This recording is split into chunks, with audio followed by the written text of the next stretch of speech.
Unbelievable. What did you say? 40% face, 60% hair? Yeah. You go from the hairline to like the top of your. Listen, I get a lot of compliments. That's all right. We'll all be bald and you'll still have hair. Exactly. When my hairline. Once he started working here, though, bro, we got like Yeah. straight Arctic blonde. Right? Arctic blonde. So, guys, we've been putting this off for a little while. This is something that we kind of had backburnered for a number of different reasons. We kind of wanted to bring it back, but tell you why it got backburnered. Kind of a stillborn project, but let's go check it. Kind of like my dad's car. We don't know where it was when we stopped. We've been so busy with other projects and stuff that we kind of just, I mean, these are all like broken cars right here.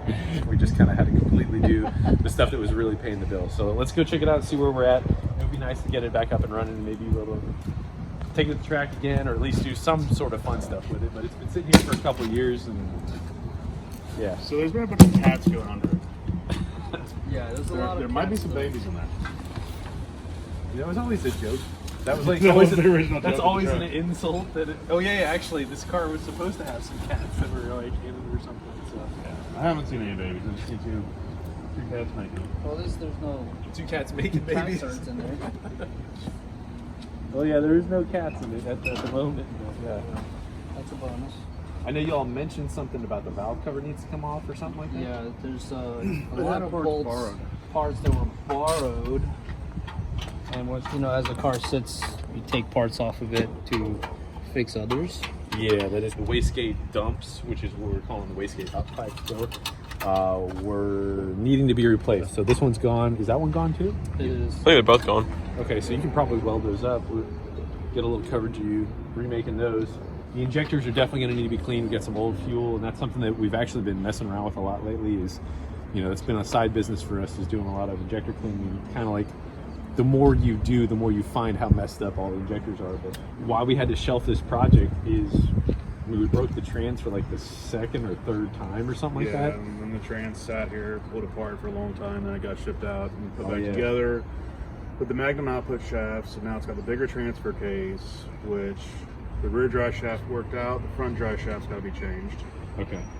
And there needs to be a shift linkage added because now it's selectable and it's not an all-wheel drive case. Put that in, it wouldn't run, and I found out the little watt box guy was bad, so we bypassed that. Okay, so bypass the watt box. So I need to get another watt box because it didn't like rain. I mean, honestly, I was so happy with this fabrication. Actually, come take a look at this real quickly. When we did this, I only went to the track like one time with it. I think we got a 1040 at 134, and the air temperature, I think we're at 10 pounds of boost. The air temperature from the start to the finish only went up like 2 degrees. So this heat exchanger was working incredibly. I mean, it went 10.4 to 134 with like the first time going to the track. And then I think we broke it after that. Yeah, I mean, the trans being down for so long was a big thing. But say a huge shout out to Mishimoto and Josh for fabricating it. It was freaking awesome. This worked better than any other intercooling system I've ever tested. To make a quarter-mile pass and a burnout and go up 2 degrees is, you can't ask for more than that. How many have you done that have had 4 couplers?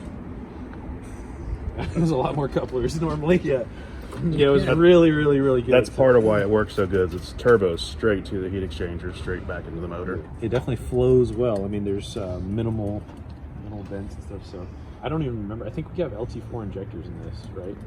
I think, and then we might have LT1 high pressure pump. I can't remember. So it's like we got to check all this stuff out. The two needed a lot of love, but anyway, let's get this thing going in here. Let's do that, and we'll kind of look under and start kind of going through it a little bit here. I guess so. Like it's been here so long that Yeah, honestly. Is that ground through it? Yeah. Careful, we're gonna put a hole right through the radiator. I literally almost screwed us before we even started. Well, so hold up, look. So we got this guy. We got one. Is there no one over there? No, but there is a bang. Oh hell yeah! No way. That saves us a bit of work. Heck yeah, man.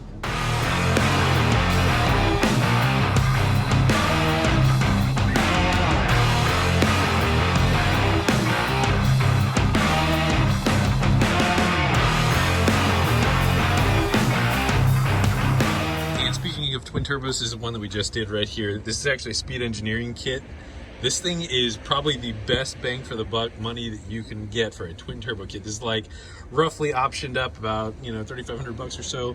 But this thing turned out so nice. And they come with precision turbos, real precision turbos, 62s.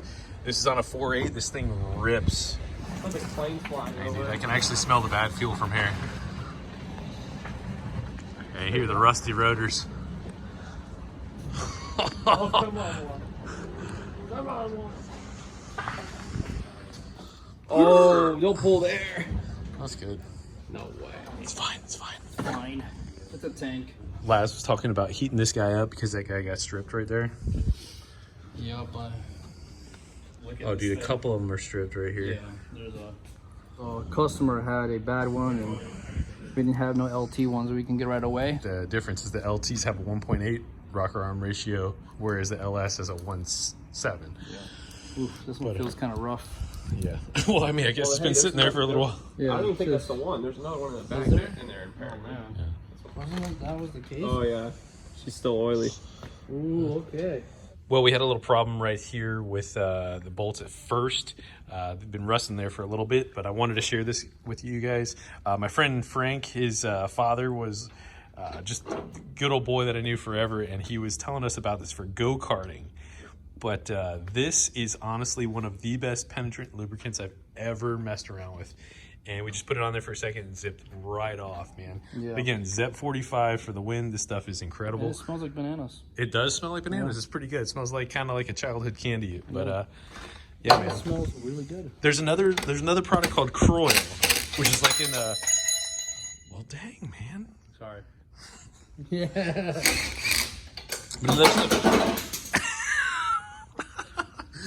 Croyle. It's so smooth. Oh my God! Will you shut up? I'm trying. Well, anyway, Croyle is pretty freaking awesome too. I had another guy that I knew that he used to buy and refurbish jet engines, and that was basically his trick. If it doesn't work, then we have to bust out the grill, which I don't want to do. Yeah. It takes too long. Yeah, I still want to say that I believe that the ICT valve covers are by far the best valve covers for the LT that I've ever seen still. Man, I'm just dropping things today. Can't help it. Used to be around a guy who's like, it's a good thing you don't work on a boat. Guess because I own a boat and mine doesn't work. Is that why? I don't know. I was just saying you'd probably lose all your tools in the water. I do. Actually.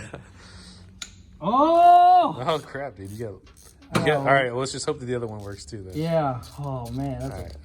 Heck yeah, man. That's awesome. Yeah. That's a blessing. It is. Sure. Wait.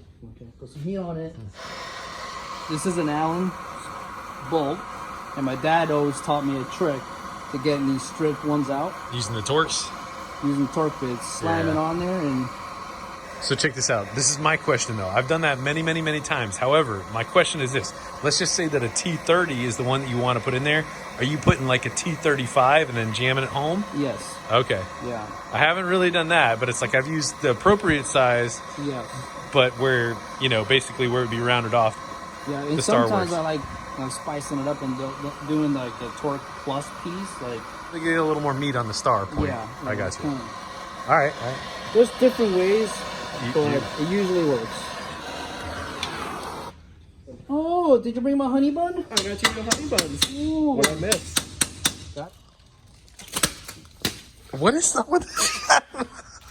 First of all, I dropped all my stuff, and you got me the wrong one. I think y'all should like slap each other in the faces with them and see. Fill your mouth full. Instead of doing the pancake one. Oh yeah, that does work. You gotta put No.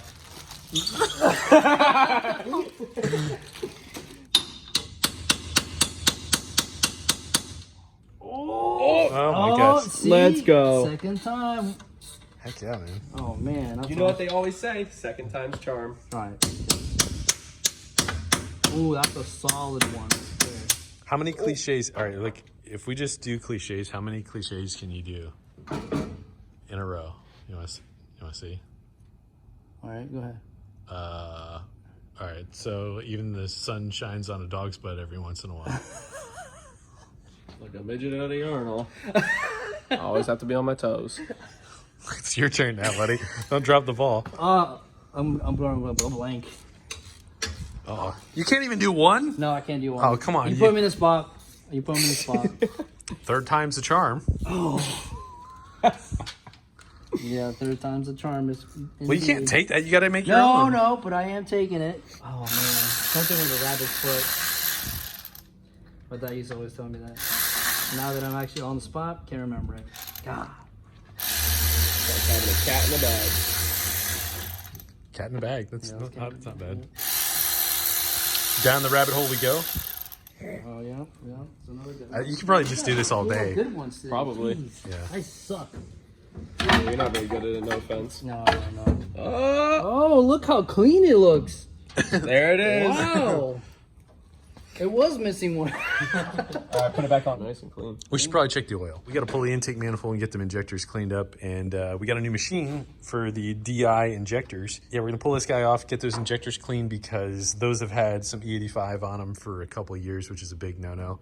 But we do have a pretty awesome injector machine that we've been able to revive and clean and flow match and stuff. And that's actually, so my son Christian, that's one of the jobs that he's been doing lately is really working on a lot of injectors, and that's helped us out a lot. And I mean, here, give me your honest, quick opinion though. How many of the injector sets that we see, I mean, it's gotta be, I would say at least 1 in 4 maybe, are got something that's kind of far off by more than, I would think so. 1 in 4 sets will have at least 1 or 2 injectors that are more than 10% down. And that's enough to be like fair. 13 to 1 on air fuel on this, and it'd be 14 to 1 in that cylinder. So you could lean out a cylinder if it's 10% off. So For sure. for us, in order to make the most power, be consistent, reliable, and safe, we've been flowing a lot of injectors on most of the cars that come in, you know, stuff that we're doing and all that type of thing. So we did clean his injectors and that car over there. Yeah. Times trying to iron things out. Ironic enough, like the secondary fuel pump finally kicked in, and automatically Jeremy caught it. It's like, there's trash. Yeah, there's stuff in the injector. Yeah. So you guys can send your injectors to us, and it'd actually be Christian that's cleaning them, flow matching them. And we also modify injectors a whole bunch. So we'll take some injectors that are much smaller, and we turn them into 850cc, 1000cc injectors. And that's what a lot of other companies like Fuel Injector Clinic, Fuel Injector Connection do.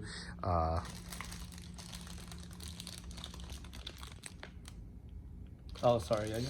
It was quiet in here. Like we were having a conversation, but You just totally took the scene right there. I'm just trying to be like, All right, well, we'll be back after after Juan eats his iced honey bun. back on it. That's some reach.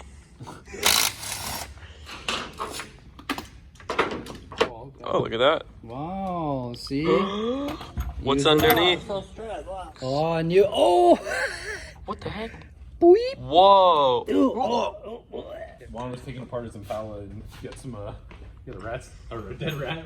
Yeah, it was a dead rat underneath the seat, and of course it was dark. So I reach my hand inside real quick, and I go, and I'm feeling something squishy. I drag it out, and like just see the rat's face, and just instantly start gagging, a little bit of throw up. Look at this thing right here. No!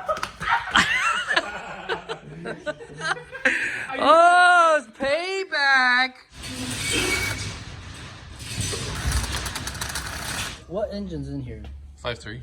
Oh, it's a 5.3. This is an LAD3. Oh. This is a junkyard takeout 5.3 with built, just right? heads and cam. No. Stock bottom end. Stock bottom end. How much do we make? Like 830. It was like a second time dynamite. But yeah, we got 2 methanol nozzles. Yeah, it's it's just that like the 2 needed to be gone through because I've learned a lot since then. Oh. I just don't want to make necessarily more than that. I haven't gone down the track with, you know, honestly, this thing's super sketchy. Like I just, I think I have bad dreams of getting impaled with that right there.